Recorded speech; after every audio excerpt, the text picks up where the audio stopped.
This is Lisa from Mobile Tech Review, and this is the Sony Ericsson Xperia Play 4G for AT&T. This is an HSPA Plus phone, hence the 4G moniker, not LTE. Sorry about that, but HSPA Plus is pretty good on AT&T. We've been averaging about 6 megs down and 1 meg up, according to speedtest.net, so you get pretty fast data speeds here. And that gives us a leg up versus Verizon's Xperia Play that just runs on EVDO 3G, typically more like at best 1 meg down and around 500K up. Otherwise, the phone is really pretty much the same, just a GSM version of it. It's blue instead of black. It's a nice dark blue. It doesn't show fingerprints quite as much as the black version. I don't know what they've done with the coating there, but it helps. I don't think it has anything to do with the color. And it's got that same interesting kind of shape and slider. It's for the game controller, and here we have the L and R shoulder buttons right here. This is the volume control. A little hard to operate when you're actually in a call and you want to change volume. It's funny, the PlayStation controls are awesome on this, the Android buttons not so much. In fact, the Android buttons are these teeny little hardware clicky buttons, not capacitive buttons, for the Android controls. And if you're holding the phone in one hand and you try to press them, you're liable to flip the phone forward. So it's one of the few things ergonomically we don't like so much about this. Slide it open, of course, and you've got your PlayStation style controls here, and it automatically launches Xperia Play, which shows you all the games that you have in the Play Games section. If you want to get more, tap that and it shows you what's available for purchase and download. So you got the full PlayStation controller thing going on here. You've got your directionals right here and the standard PlayStation control buttons there. Optical joysticks over here, the select and start buttons, and there's your menu button as well. And we'll show you gaming in depth in a bit.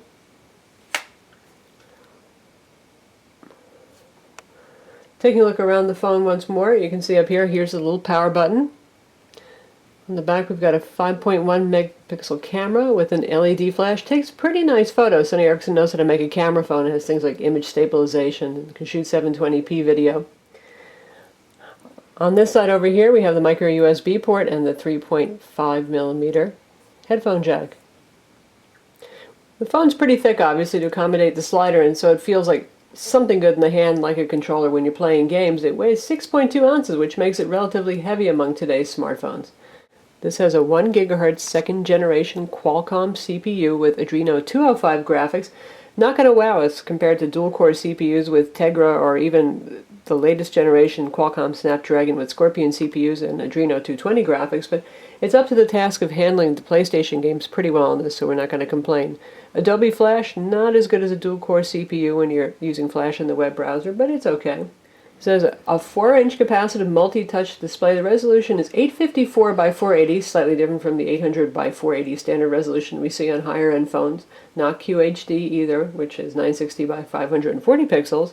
But not bad. It's a good resolution for the screen size of 4 inches, otherwise things just get too tiny to see. This runs Android OS 2.3.3 Gingerbread, and it's got some Sony Ericsson customizations on here, the typical things that we see. The timescape, for example. This is social networking, and it uses kind of cards for each tweet or Facebook to show you the latest Facebook and Twitter entries, which is kind of cool. And if you want to see more of a particular post, you just tap on it right here and it takes into either Facebook or Twitter, depending where it's originated, and you can see the full thing and click on any links that are included and all that good stuff. You've got your standard multiple home screens here, and there's a little indicator, a little hard to see on this background, but you've got 5 home screens to put stuff on. We've got the wireless controller right here, which is pretty handy. Google search, of course, on the front page, and more applications here, and you can add widgets just by pressing and holding, typical for Android. And we'll see what widgets we've got here from Sony Ericsson. We've got the analog clock here. We've got a shortcut to get more games, media shortcuts, individual controls for the wireless radios and backlighting, PlayStation Pocket launcher for the games, power control. Not a whole much going on here in terms of Sony Ericsson customization, and that's not a bad thing. You don't like too much of a UI overlay. You can see if you launch the app palette here, it's got a transparent background, so you still get to see your desktop pattern, and it's a side-to-side swipe to get to all of your apps. So what's on here? We've got Amazon Kindle pre-installed. AT&T software includes the usual AT&T code scanner, family map, AT&T Navigator, Yellow Pages mobile, and AT&T Live TV, which is Mobi TV for streaming and on-demand video for a monthly charge. We've got an Office Suite here. This is Mobile Systems Office Suite. That's a viewer-only application. And that's about it for bundled software. All the standard Google apps are here. You've got your YouTube, Android Market, the WebKit web browser, email, Gmail, all that good stuff as well. How about games? The easiest way to find out about games is to launch the Xperia Play app, and you can see what we've got bundled here. We've got Asphalt 6, a racing game, Dungeon Defenders Second Wave, Madden NFL 11, Star Battalion, T-Block's My City, and The Sims 3. There's a good selection of games that are available for a PlayStation phone. You can see you get Need for Speed Hot Pursuit, you can see various Splinter Cell games, Modern Combat 2, Black Pegasus, Dead Space, Assassin's Creed, Vendetta Online, Battlefield 2, Rainbow Six, Reckless Racing, Hockey, Need for Speed, again. So there's a good number of games, and Sony Ericsson has been pretty aggressively adding new titles to keep you entertained and busy. Since this is a gaming phone, we're going to take a look at the games that are pre-installed and see how it does. First we'll take a look at The Sims 3.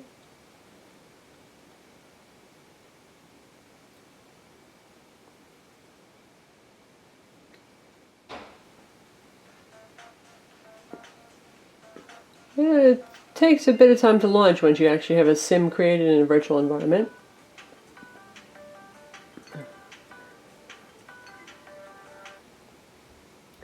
And we'll load our game in progress so you can see what the graphics look like and the controls.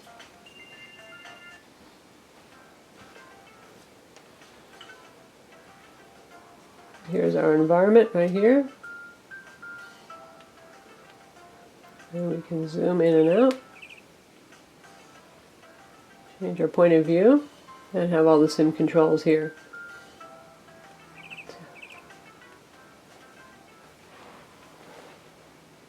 Tap on the fridge to get a quick snack. Sometimes it's a little hard actually to tap on things in this game. It's a nice 3D rendition of The Sims with a good number of features.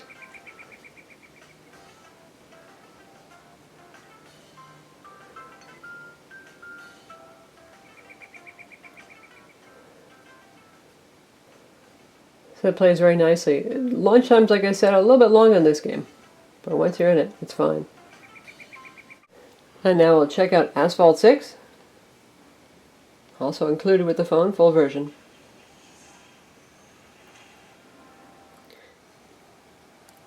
And we have the volume set about midway right now.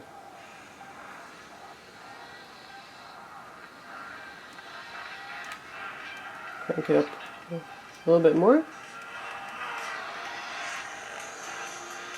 So there's our nice cutscene. Pretty good for a single core CPU.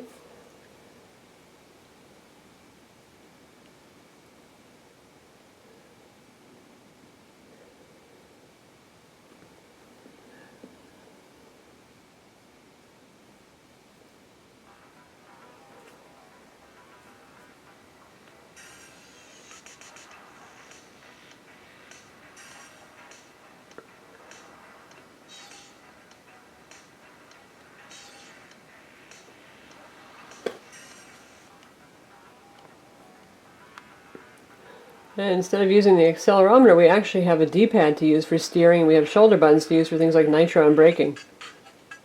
Yeah, it's the Bahamas, but this ain't vacation. 3, 2, 1, go!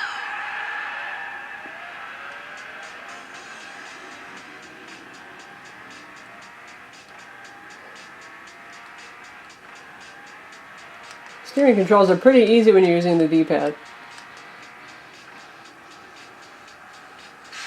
Nitro using a shoulder button.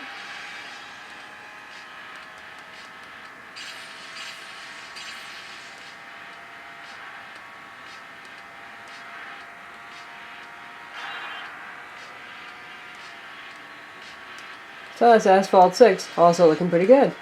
Now we're going to play Dungeon Defenders 2, Second Wave.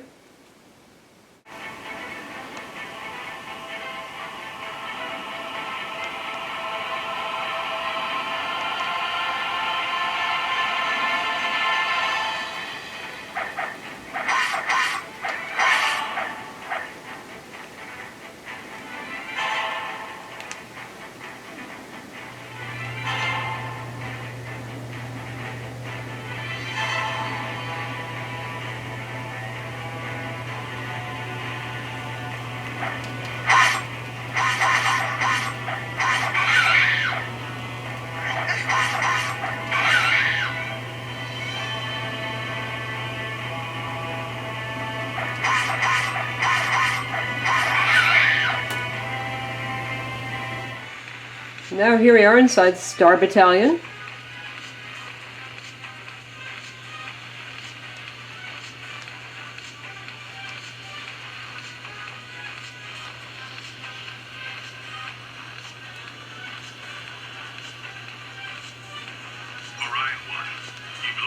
Using the D-pad for the controls. You can see.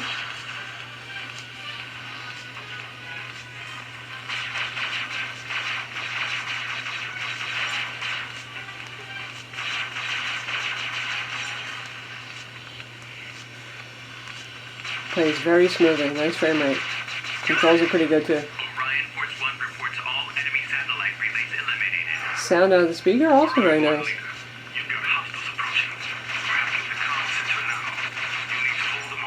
As a phone, the Xperia Play 4G does well. It has very nice voice quality, full, loud, clear, no background noise, pretty much landline good according to our call recipients, and we liked what we heard as well. Volume is about average for a GSM phone, which is to say it's not going to blast your ear off, but you can hear if you're in a noisy parking lot or a big box store. And you can see the interface here. It's a relatively small dialer. They didn't want to use a whole lot of the screen for that apparently. And you've got a little call button here and the save button here as well, dark theme. And we've got the usual Android shortcuts to the phone dialer, the call log, contacts, and favorites.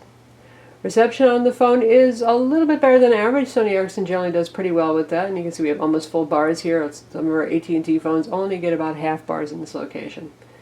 Again, data speeds on the HSPA Plus network, we average about 6 megs down with a signal that's this good, almost full bars, and 1 meg up. Sony Ericsson likes to customize their media players, and you can see here, this is the music player that they have customized. You get very large album art right here, playback controls, a dark theme. Again, this can be a little bit hard to see outdoors, but you got access to things like your full playlist right here.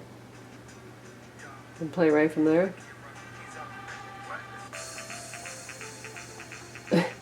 Some strange tunes that it came with.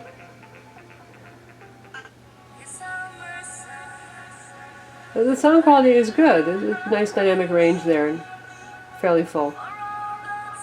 And we'll take a look at the web browsers. Your standard Android WebKit web browser, and we have Adobe Flash on here. Switch it to portrait mode for a better experience, and that's a mobile site that starts with, and we'll go to our own site so you can see how it loads. And this is over AT&T's HSPA Plus network. 4G of the non-LTE variety. Still pretty darn fast though. And that loads very quickly. And we've got flash banner ads running here, and you can see that that slows down the scrolling speed a little bit while the page is loading, and even still, it would scroll even quicker. And pinch zooming is a little less than fluid, but it's not bad. Again, this is a single core CPU, and Adobe Flash is more of a challenge for it. And if we take a look at YouTube videos, you can see here is the very basic on-screen keyboard. It's pretty easy to use it in landscape mode, but in portrait mode I find the keys are a little darn tiny and not very easy to use.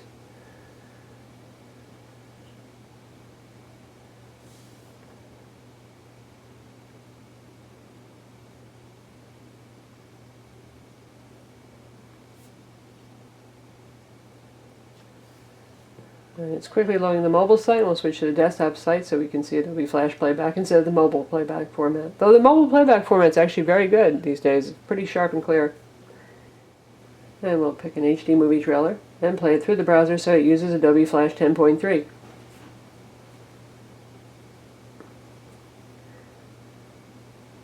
So here we have our usual 360p framed inside the window to start with.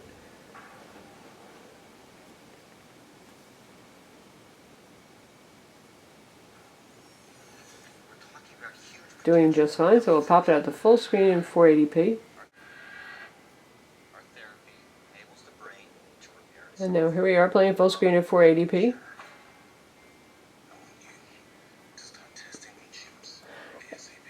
You can see some frame drops there. What's a little bit more difficult is the player controls are not as responsive as they would be on a dual-core CPU, making this a little less exciting to use with Adobe Flash.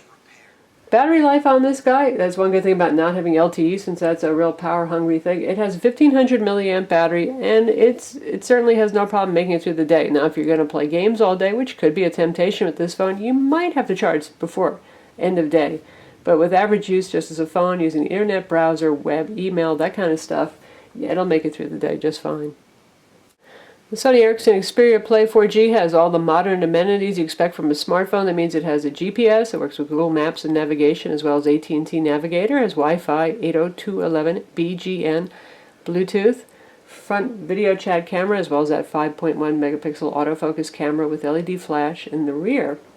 And this is only $49 with a contract, available September 18th, 2011 on AT&T. So for $50, you're getting a lot of phone here. Sure, it's not the latest dual core with 4.3-inch or 4.5-inch display, but it's a very capable gaming phone. Obviously, it has a unique set of controls, which are nice if you are a gamer. And beyond that, it's fast, it's responsive, it's got a nice display, it has good call quality, and cheap. It's a lot nicer than, say, some of the very basic Android phones that we usually see for $49 with a contract. I'm Lisa from Mobile Tech Review. Visit our website for the full review of the Sony Ericsson Xperia Play.